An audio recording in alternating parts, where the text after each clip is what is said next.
obadde okomye ku kalimu nti bw'ayagala nga kino nodda ku kino nga ate oyo ye ndowooza saayogera n'amaanyi mangi namugamba tolina ky'oŋŋamba olina okukola wano infact ye nawamba muwambe nekituuka ku lash glow nali already nagendayo ko nemusupportingako so bwe namukubira yaŋŋamba kimumpa date nemugamba kaali naŋŋamba nti akadeposit nemugamba kakoma mbitiibwa nesirika owaddiko omukyalo oyo yansomesa ebimuli era yakukolera ddiko yes yansomesa ebimuli katwabeeranga nga twogeranga mule Tinah nesunza omukolo gw'omwana gwe ndagandayo ku musajja ali kutwala because ye character ya Tinah agimanyi kati namukubira nemugamba baaba nina omukolo nali nakamugamba emisana ku 7 naddamu nakwira ku 9 nangamba tugende ku site nemugamba baaba teri muntu wakeeyo nangamba tugende ku site mugamba omukolo gwagwa akusatu nagamba nze Tinah tugende ku site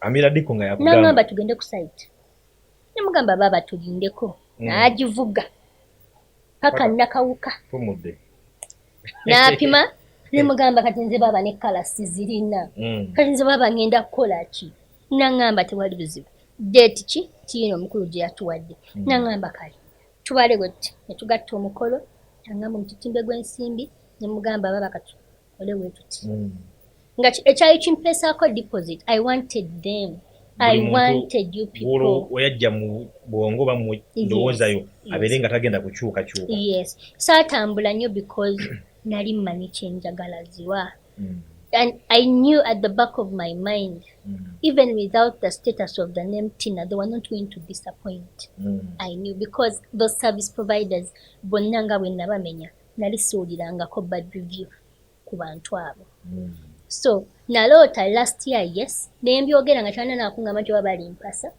era sikyusa kigambo kyange nebandi nkutte mbulago nagamba ziwataliwo agenze eggulu twandikoze ng'akomyewo kubanga olina akagambo koyogera era ndowooza nakugambako akagambako nekugamba nti bw'otaŋŋamba nti mumpe omwana wange Tinah sijja okubizinayo because kyanyumiranga ng'okyogera ng'ogamba weyagale muwala wange I'm like I want to hear ziwa tell me weyagale muwala ate nakugamba every time naye omukolo wagunyumisa omukolo vibe yali omanyi fegaffe tukola ejjaffe emirimu gyaffe ba service providers nti kalimu ne bwe yandize n'akuba empere pano nayo yandikubye empere Beki ne bwe yandiyimbye ninga gwe omugole nga olunaku tulwagadde mu mutima tulwacceptinze n'ogamba this is my day let me enjoy it to the fullest tegwande nyuma ayi Maria oyo niwe Maria's bride oyo twagenda ku Gomesi namukubira essimu nga ndi mpumudde nemugamba Maria kuba metron wange yali agaanye ng'agamba tuzijja wa Maria namugamba you know what kale mama sigenda kukanya tugende wa Maria nemukubira nemugamba mama njagala Gomesi omukyalo oyo nakwe nasooka olinnya ku Maria's bride yakubira oli supply Maria's bride ku video call namugamba omugole wange kalayo ogirabye njagala material tuku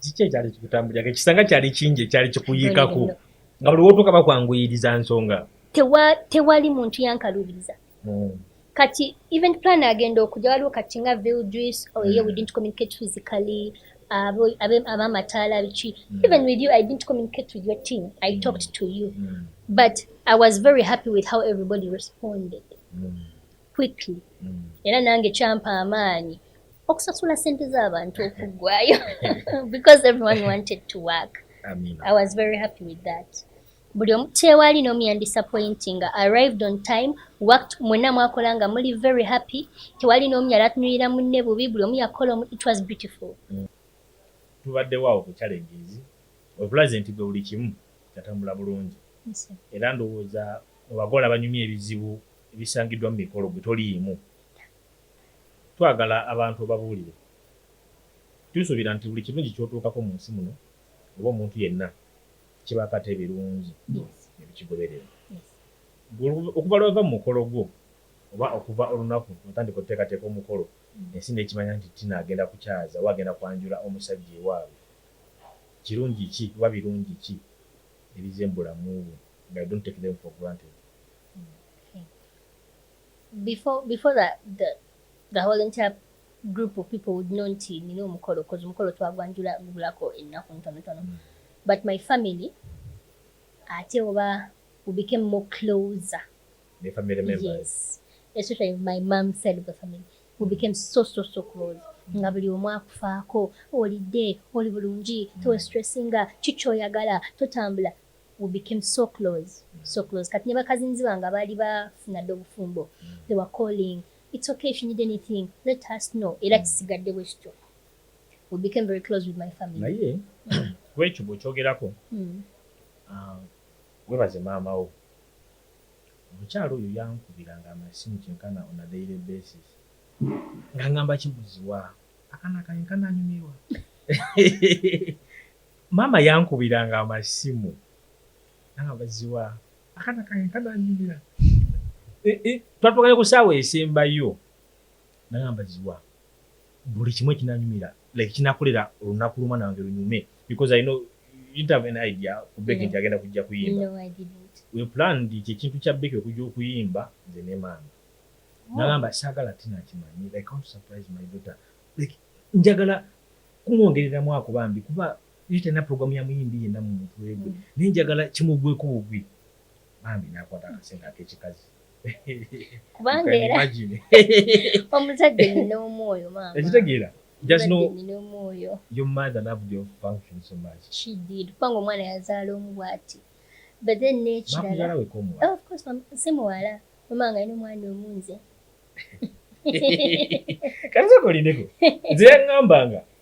Akana kange akaakamu njagala kalumirwa obunaku. I thought omuwala oli otya?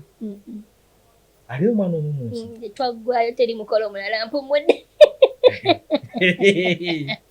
Twaggwayo. Samula. Omwana w'abandi mukwate bulungi. Ali omu bw'ati bwannamunnigira. Twaggwayo. Ne bwe yakwagala ennyo baani. Twaggwayo teri muntu mulala. Kati kitegeeza Samula tagenda kulaba kuba mulamu nga bazze waka kukyalirako. Kaninda abanga baba kusaidia Samula bo Waffe pepepe yenze. Mpozi bakodomi bagenda okusubira okujja okuyemba. Era ndowooza balatiifu abo bajja okujja okulaba. Era even before getting married nabeeranga ne maama nze.